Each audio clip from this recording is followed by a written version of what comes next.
Long ago, in the town of Enduru, the sun sat high above the rooftops, casting warm golden light across the red clay roads.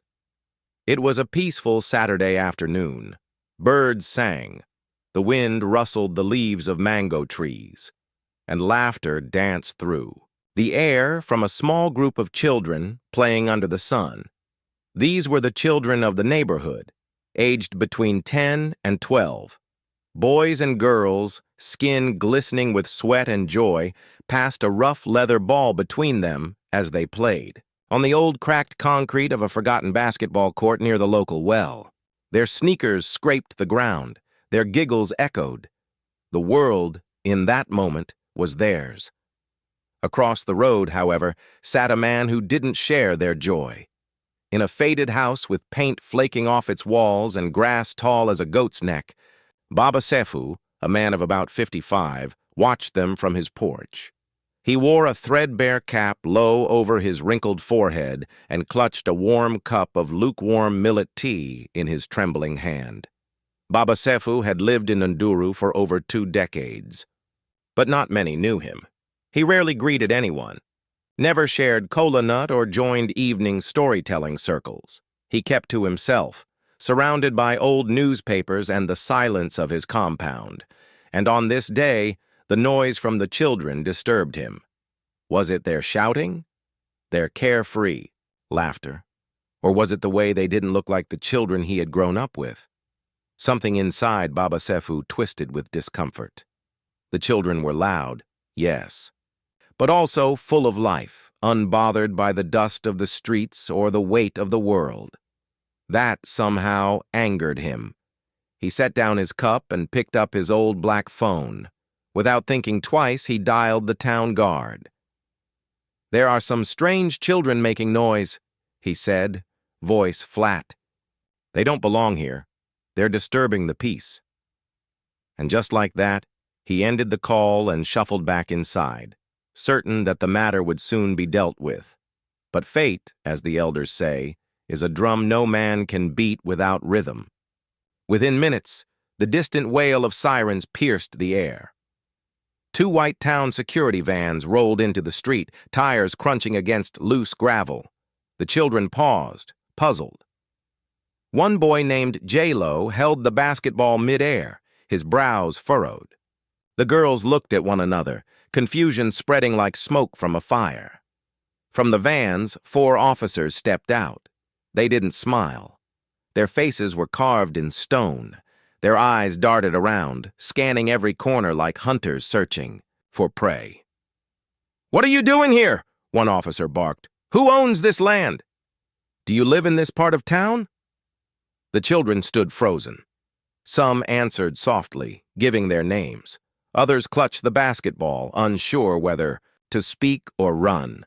They had no reason to fear, and yet fear clutched them anyway. One officer began writing things down. Another circled them, his eyes narrowing. And across the street, behind the curtains, Baba Sefu watched. He expected them to be told off and sent away. But what happened next, he did not expect. Another car arrived. Not a security van, but a sleek black saloon car with shiny tires and tinted windows. Out stepped a tall woman dressed in a smart dark blue blouse and brown skirt. Her black high heels clicked on the pavement like the ticking of a judge's clock. Her name was Siti, and she was Baba Sefu's only daughter. When Baba Sefu saw her, the cup in his hand trembled. He hadn't spoken to her in 3 months. They had argued over something small that had grown like wild yam until they stopped speaking. He had ignored her calls, blocked her messages. Now, here she was, unannounced, staring directly at him. Siti was not just his daughter. She was a community social worker, one who fought for children's rights and the dignity of the forgotten. And she had seen enough injustice in her work to know when something stank of it.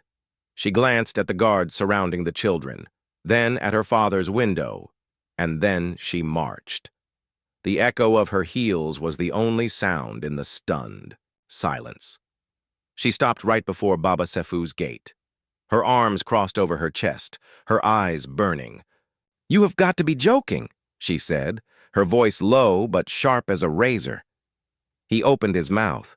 She raised a hand. "I don't know what you thought you were doing," she said, "but I'm going to find out." He was speechless. She turned and walked to the guards. "These children have done nothing wrong," she said. "They are playing, like children should. This is not a crime." The guards shifted. One scratched his neck. Another muttered something. Finally, the oldest among them nodded slowly. "You may continue," he said to the children, who still stood stiff with fear. The vans drove off, slowly, quietly. The children were still confused, but relief began to spread across their faces like morning light. Sidi turned back to her father. "You called the guards?" she said. "On children. Children, Baba." He didn't speak. She stepped closer, her voice trembling with frustration. "Do you know what could have happened? If they had gotten scared? If someone had made a wrong move? You judged them, without reason, and you chose to act." Baba Sefu lowered his eyes. The weight of her words pressed against his chest like a heavy stone.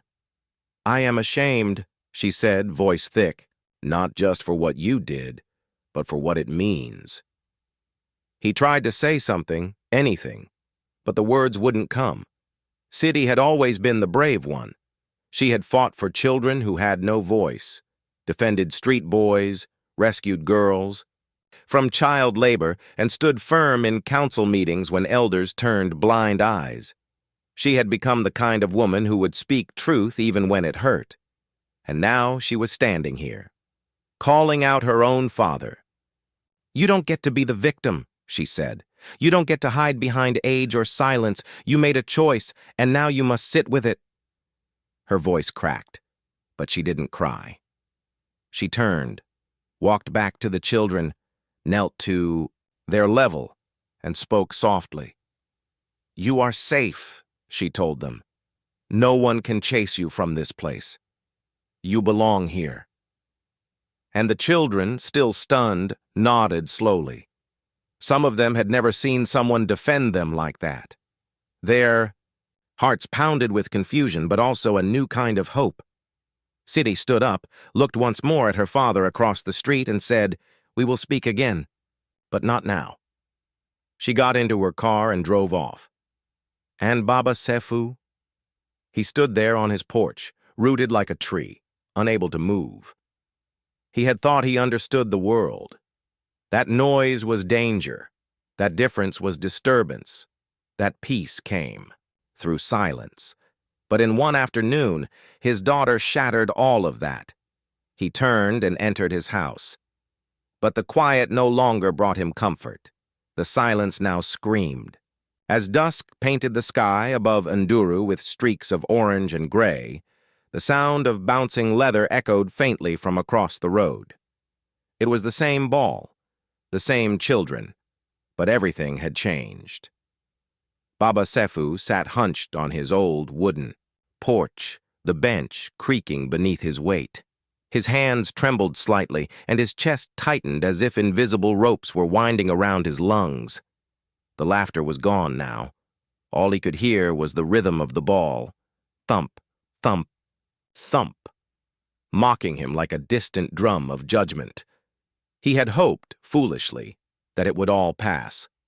That Siti, his daughter, would drive away and forget what she had seen. That the children would move on, and he could go back to sipping bitter tea and watching the world through his curtain of silence. But deep down, he knew the truth. The children had done nothing wrong, nothing but play, nothing but be loud and happy and free. And it was he who dragged them into the shadow of fear. Siti had seen it. She had looked straight into his soul, and she had not blinked. The old man sank lower into his bench. The sun cast long shadows across the road, and everything felt smaller. Across the street, the children continued their game, but the magic was broken. Their feet moved slower. Their shots were quieter. A whisper traveled among them like smoke in the wind. What did we do wrong? Why did the guards come? They didn't have answers. They only had questions. Some kept shooting hoops, trying to pretend nothing had happened. Others stood near the edge of the court whispering, eyes still, flicking toward the house with the rusted roof and silent man. Fear had brushed against them, not because they broke a rule, but because someone saw them and assumed they had. That was worse. Back on the porch, Baba Saifu sat frozen. The world around him had tilted, and nothing felt stable anymore. He replayed everything: City's voice, the guard's eyes, the faces of the children, the moment his finger had pressed, those numbers on his phone. And why? Because he was irritated?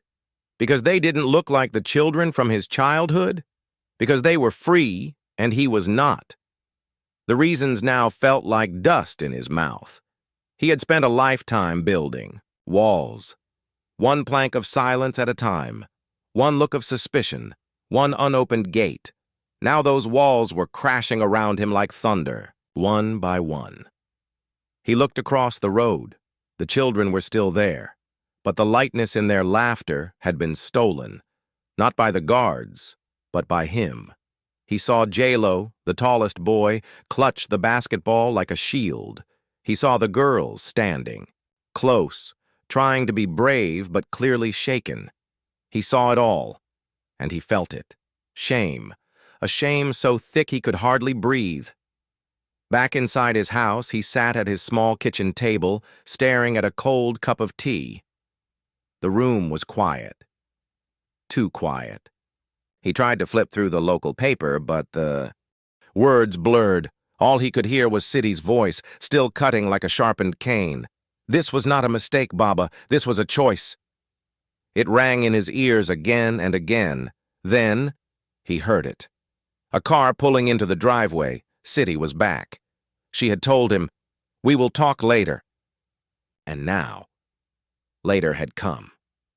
His stomach twisted. He stood slowly, legs stiff from sitting so long. When she entered the house, she didn't shout. She didn't cry. She simply sat. He followed her to the kitchen. The air was heavy, like the sky, before a storm. She looked up at him with steady eyes. "We need to talk." He opened his mouth. Nothing came out. She waited. Still nothing. So she spoke first. "You don't get it, do you?" Her voice wasn't loud, but it was full. "You didn't just call the guards.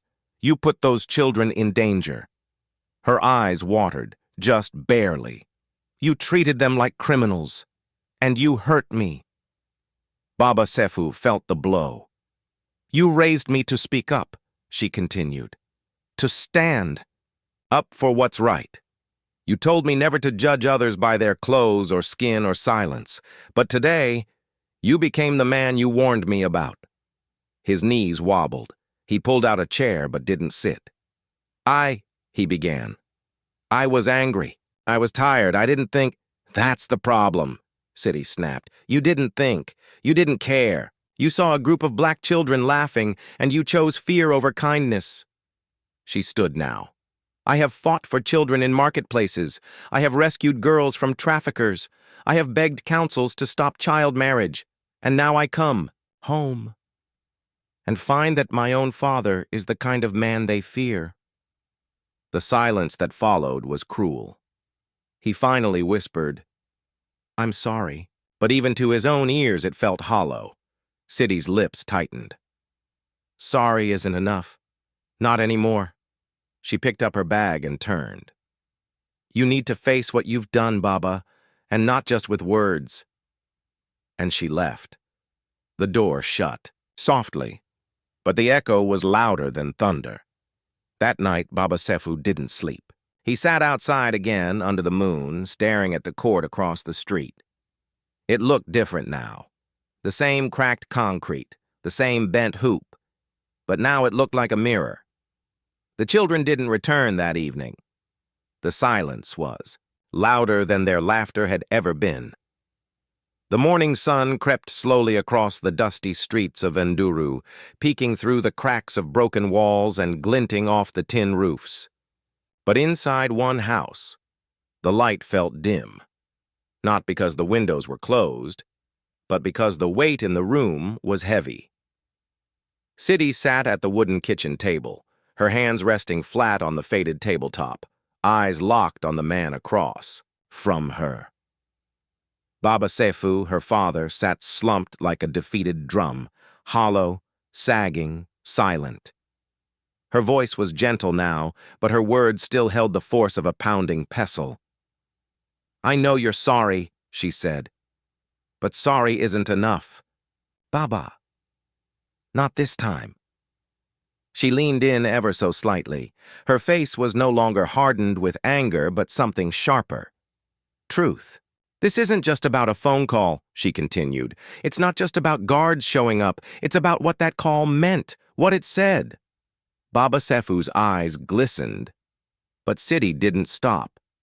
"You saw those children, and you didn't see joy or energy or youth. You saw threat. You saw danger." Her voice trembled, but not with weakness.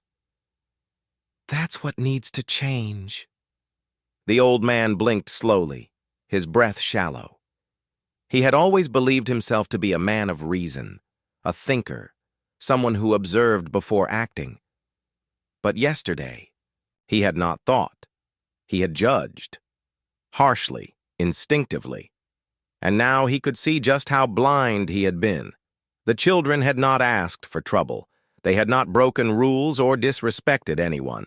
They had only played, like children were meant to. And yet his thoughts, shaped by years of silent bitterness and hidden fears, had turned innocent joy into suspicion. He looked down at the lines in the wood grain of the table. City leaned back in her chair. Her eyes did not leave him. "You've always told me we are better than our fears," she said, "that we must never carry the poison of judgment in our mouths. But that day you spat it." The words struck him like a switch across the back. "I need to know," she said, softer. "Now, not just that you're sorry, but that you're ready to face what lives inside you. I need to know you see what you've done." Her voice cracked just once. Then she stood. Her chair scraped the floor, a sound that echoed like the end of a drum circle. She said nothing more, but her silence was filled with meaning. And as she walked out of the room, Baba Sefu was left alone with his breath, his memories, and the crushing knowledge that he had broken something precious, not just in the street, but in the heart of the only child who still called him family. The rest of the day passed like smoke. He didn't eat. He couldn't. He didn't leave the house. Couldn't bear the sound of laughter drifting in from outside. Each time he closed his eyes, he saw J-Lo's face, confused and wide-eyed. He saw the girls clutching each other like chicks caught in a storm. He saw the officers, and he saw City, the disappointment in her eyes. He returned to his porch at dusk, as the sky turned red with shame. The neighborhood that had once felt peaceful now pressed down on him like a coffin lid. The silence he used to cherish now roared in his ears. He had built his life on control, on avoiding chaos, on keeping people at a distance. But now he saw it clearly. That distance had been cowardice. His order had been fear in disguise. He looked into the fading sky and whispered to himself, "What kind of man have I become?" And then he heard it. Footsteps, multiple pairs, laughter. He peered past the hedges. A group of children, the very same, walked down the dusty path, their shadows stretching out before them. They were laughing, still playing, still together, still whole, as if the scars of the day before had brushed over their backs like wind on water. They passed his gate, not even glancing in his direction. They didn't know he sat just meters away, heart cracking open like a termite-eaten calabash.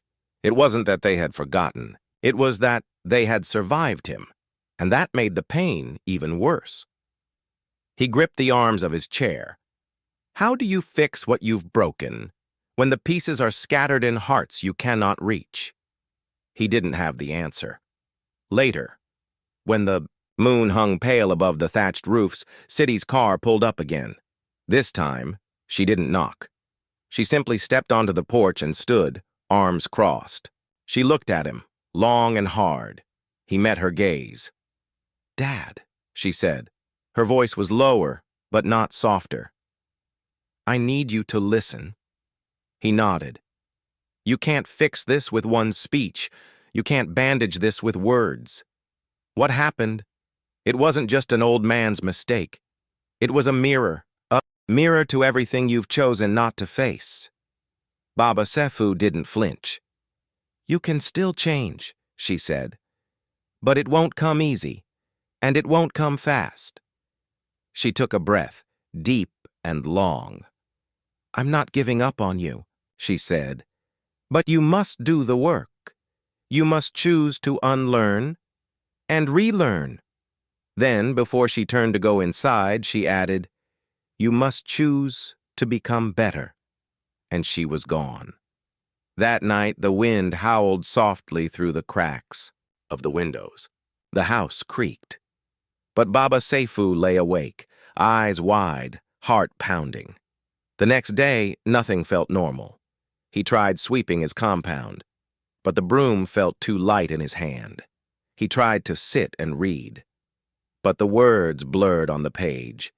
Each laugh of a child outside twisted his stomach into knots, and slowly, a realization began to settle into his bones. This was not just about the children, it was about him. It was about the mold he had allowed to grow inside his spirit. It was about the assumptions, the thoughts never challenged, the fears that looked like safety, the silence that covered rot. He had become a man shaped more by what he refused to examine than by what he stood for. A week passed. Each day he moved like a ghost through the house. City came and went. She was kind, but distant. She spoke of work, the children's rights, center, the village council. But she did not bring up the incident again. And that silence was worse than confrontation. One morning, while sweeping near the front steps, Baba Sefu saw Jalo across the street, practicing with the ball alone. Without thinking, the old man crossed the road. Jalo saw him, froze. Baba Sefu stopped a few feet away. He took off his cap and lowered his eyes. "I wrote something," he said quietly. "I would like you and the others to read it." He handed the boy a folded piece of lined paper, old but neat. The boy took it, read nothing, only nodded. The next day, Jalo returned, with 4 others. They didn't bring a ball. They brought chairs. They sat across from Baba Sefu's house. Quiet. Then Jalo stood. "We read what you wrote." Pause.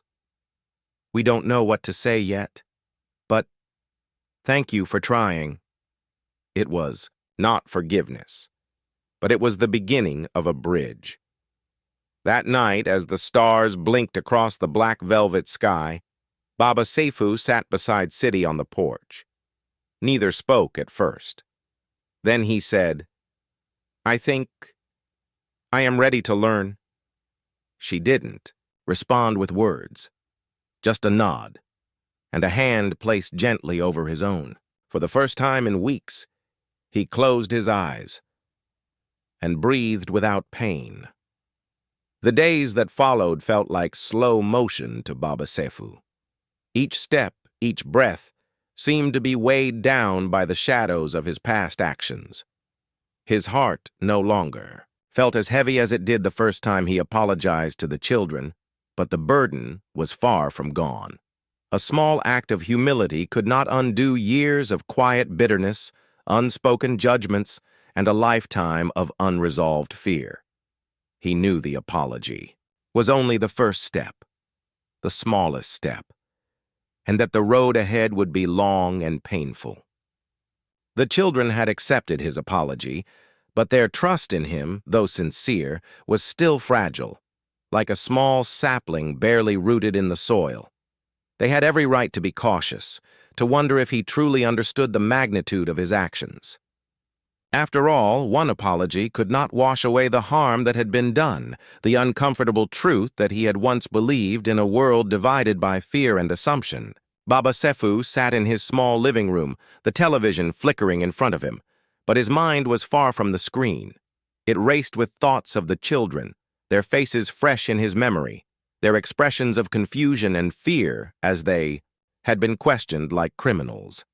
He thought of Siti, his daughter, and the way she had looked at him after his apology, a mixture of disappointment and quiet hope. She had given him a chance, but Baba Sefu knew that this was only the beginning. "I cannot undo what I have done," he muttered to himself, "but I can start making changes, starting with myself." The following morning, Baba Sefu found himself standing outside a local library. The sun had not fully risen, casting a golden glow over the small town of Nduru, but there he was, an old man who had never stepped foot inside such a place, standing on its doorstep. He was not much of a reader, never had been.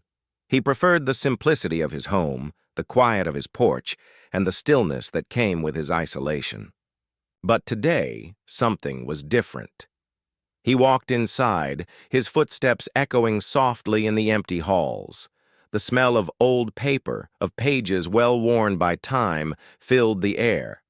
It was a scent that seemed foreign to him, a scent of learning, of worlds beyond his own. He made his way to the section on social justice and racial studies. He was hesitant at first, unsure of what he was looking for, but he knew he needed to start somewhere. Siti had told him, time and time again, that to change, he would need to learn. Learn about the world beyond the narrow walls of his own perspective, beyond the assumptions he had carried with him for so long. For hours, Baba Sefu pored over books and articles, trying to understand what he had never cared to before. He read about race, about systemic inequality, about the experiences of people who did not look like him. He learned of the ways society had created divides that were not always visible on the surface but were deep and enduring, and it disturbed him. It was uncomfortable.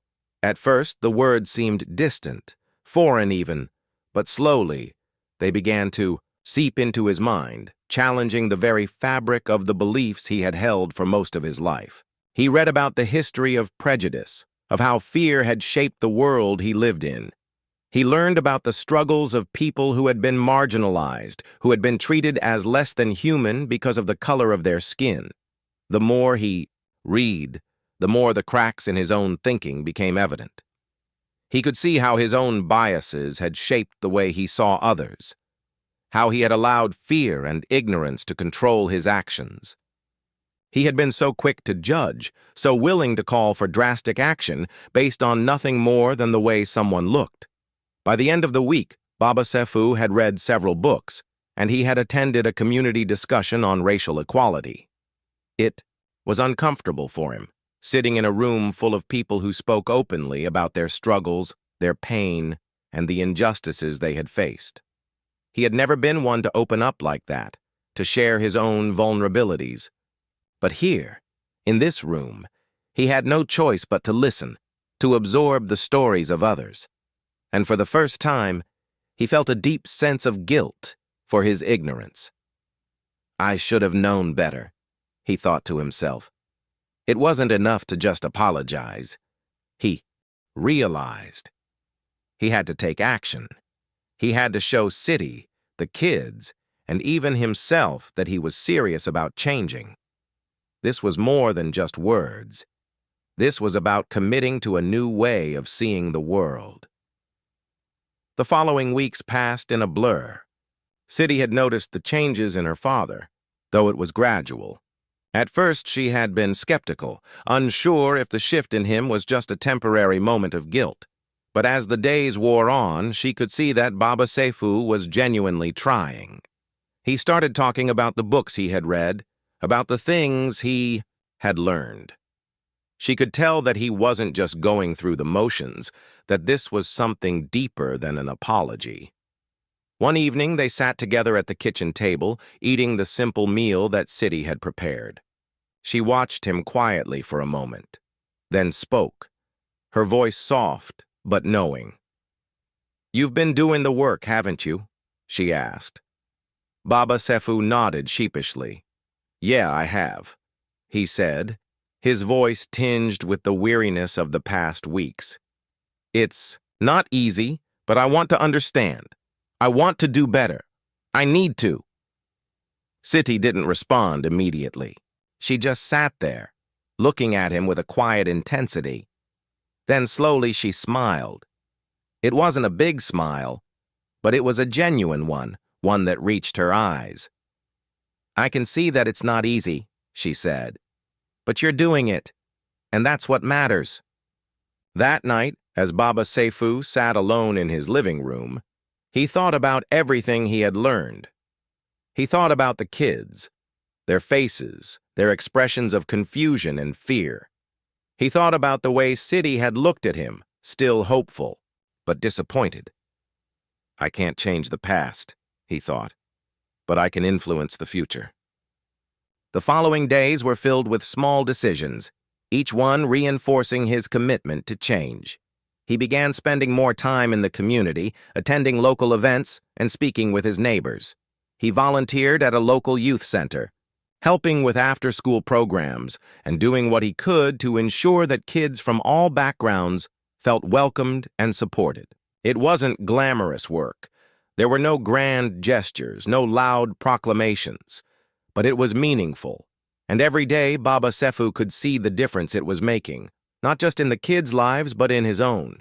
Each conversation, each moment, spent helping others, was a step forward. One afternoon, after a community meeting, Baba Sefu was walking home when he spotted the kids again. They were playing basketball on the same court where it had all started. Their laughter filled the air, their energy so pure and untainted by the past events. For a moment, Baba Sefu stopped and watched them. It struck him how little had changed for them. They were still doing what kids do best, playing, laughing, enjoying life. They weren't weighed down by the things that had weighed him down. But as he stood there, unsure of whether he was ready to approach them again, one of the boys noticed him. "Hey, Mr. Sefu," the boy called out, his voice cautious but friendly. "You gonna join us for a game?" Baba Sefu's heart skipped a beat. He hadn't expected them to remember him, let alone invite him to join. Taking a deep breath, he walked toward the court.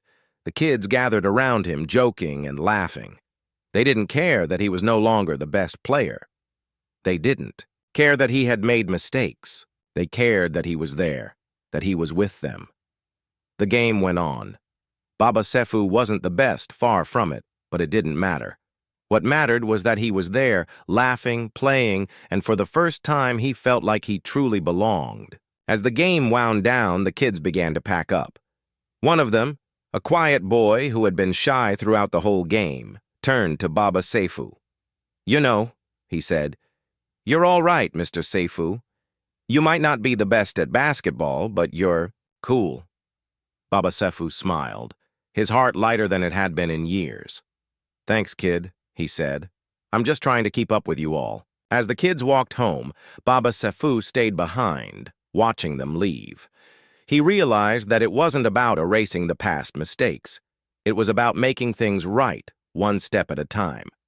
That evening, as he walked back to his house, he felt a quiet sense of hope. For the first time in a long time, he felt like he was on the right path. The road ahead would not be easy. He would have to challenge his own thinking time and time again. But he was ready.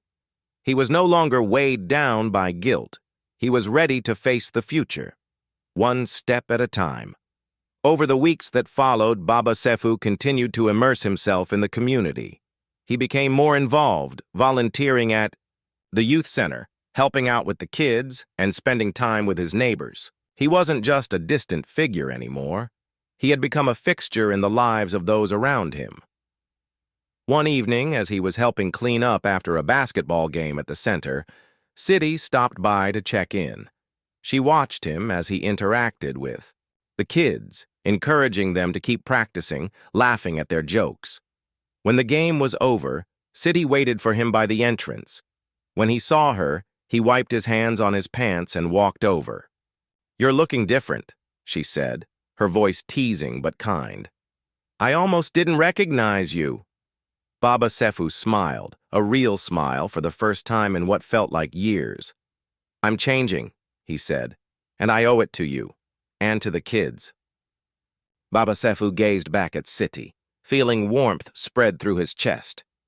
He hadn't expected her to see it so clearly, but now that she had, he felt a little more hopeful. "I've been working a lot," he said, his voice tinged with a sense of humility, but also a quiet pride. "More than I thought I would, to be honest. But it feels good. It feels right." City nodded, her eyes tracking his every word, carefully observing his transformation. Over the last few months, she'd seen the changes in him. Subtle at first, but now undeniable. She had watched him move from a man who had once distanced himself from the community, too proud to engage, to someone who was actively taking part in the lives of others. It wasn't perfect, of course. There were moments of discomfort, moments when his old instincts tugged at him, but the overall change was undeniable. "You're doing well, Baba Sefu," she said, her voice gentle, almost soothing. "I'm proud of you. I know it hasn't been easy, but you're doing good. Really good."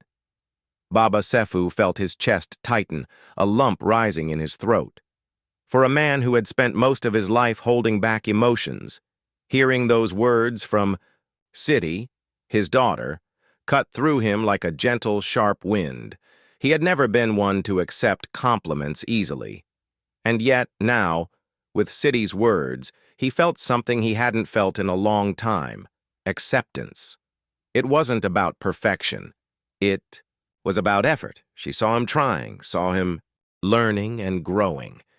And that was enough to make him feel like he was on the right path. "Thanks, City," he murmured, his voice barely above a whisper. "That means more than you know." They stood there for a moment, the noise of the kids, in the background, fading into the distance. There was a peaceful quiet between them now, a space where the wounds of the past were beginning to heal. It wasn't complete, not yet, but it was a beginning, a place of understanding that hadn't existed before. Baba Sefu was still deep in thought when he sat down to dinner later that evening.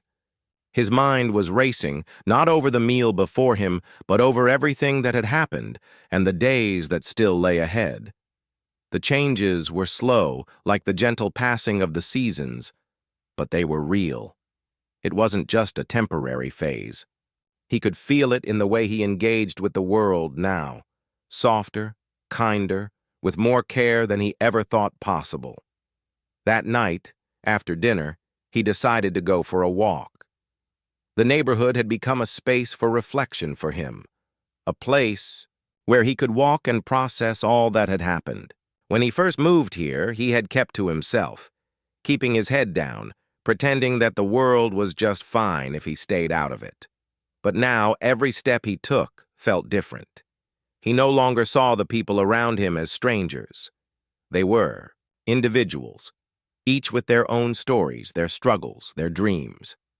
He saw his neighbors, not just as faces, but as lives woven into the fabric of his own. He passed the basketball court again, the place where it all began, where the children had once played while he stood in judgment. He paused for a moment, watching the kids again. They were still laughing, shouting, sharing jokes like they had, all the time in the world. The energy they carried, so unburdened and free, struck him. But something was different this time. As he watched them, he realized that these kids weren't just playing a game. They were showing respect for one another, lifting each other up, helping each other improve. The game wasn't just about scoring points. It was about community, about standing together, facing challenges together, even if they weren't the best players on the court. It was in this moment, watching them from the side, that Baba Sifu understood something profound. The kids weren't just teaching him about basketball. They were showing him the way to build real community. It was never about grand gestures or speeches. It was about showing up, being present, listening, learning. It was about seeing people, not for the color of their skin or where they came from, but for who they really were. He had been blind to this before, too proud to see the humanity in others. But now, with each step, he felt like he was learning to shed those layers of prejudice and misunderstanding. He wasn't just changing for City or for the kids, he was changing for himself, too. The next few weeks passed with more subtle shifts in his life. Every all day, he did small things to reinforce his commitment to becoming a better person. He spent time with his neighbors, engaged in local events, and began volunteering at the local youth center. It was small work, coaching basketball, organizing activities, but it was meaningful. And as he spent more time with the kids, more time connecting with people, he began to see the difference he was making, not just in their lives, but in his own. One evening, after a particularly busy day at the center, City came by to check in. She hadn't visited the youth center much before, but tonight, she took the time to see how things were going.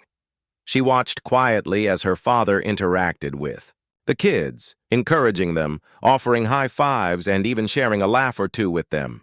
There was no tension between them now, no awkwardness, just a calm, mutual respect that had grown over time. After the game, as the kids filtered out, City waited for him by the entrance. He hadn't noticed her at first, too caught up in his thoughts. But when he did, he walked over with a tired smile. "You're looking different," she remarked, her voice teasing but affectionate. "I almost didn't recognize you." Baba Seifu chuckled softly. "I've been learning, City," he said, the pride in his voice clear. "I've been doing the work."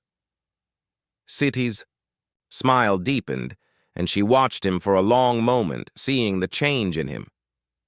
"You've been doing more than just talking about it," she said. "You're living it." That moment felt like a turning point for Baba Seifu. He had worked so hard, yet he hadn't realized how much he had truly changed until City pointed it out. It wasn't about being perfect. It was about progress. It was about learning from mistakes and being willing to keep trying, even when it was hard. The weeks turned into months, and with each passing day, Baba Seifu found himself more immersed in his new life. The journey wasn't easy, but it was real. He wasn't just the quiet man from the corner house anymore. He had become part of the neighborhood, a fixture in the local youth center. He had made amends, not just with the kids, but with himself. One day, during a neighborhood event meant to raise awareness about local youth programs, Baba Seifu found himself invited to speak. This was a far cry from the man who had once distanced himself from everything. Now, he was standing in front of a group, sharing his journey, sharing what he had learned. "I've spent a lot of time thinking about what makes a community strong," he began, his voice steady. "It's not just about what we do for ourselves or even for each other in the immediate moment. It's about showing up. It's about being present. It's about giving the next generation the tools they need to thrive." As he spoke, he noticed the room was silent, listening intently. He continued, "I've made mistakes, big ones. But what I've learned is that it's not about being perfect. It's about being willing to change, to listen, to take responsibility for your actions, to show up for the people who need you." When he finished, the room erupted in applause. It wasn't just the words that had impacted them. It was the authenticity behind them, the willingness to admit his past mistakes and show how far he had come. City, who had been sitting in the back of the room, watched her father with a quiet pride. She had been skeptical at first, unsure if his transformation was real. But as she saw him share his journey with others, she knew this wasn't just a phase. He had truly changed.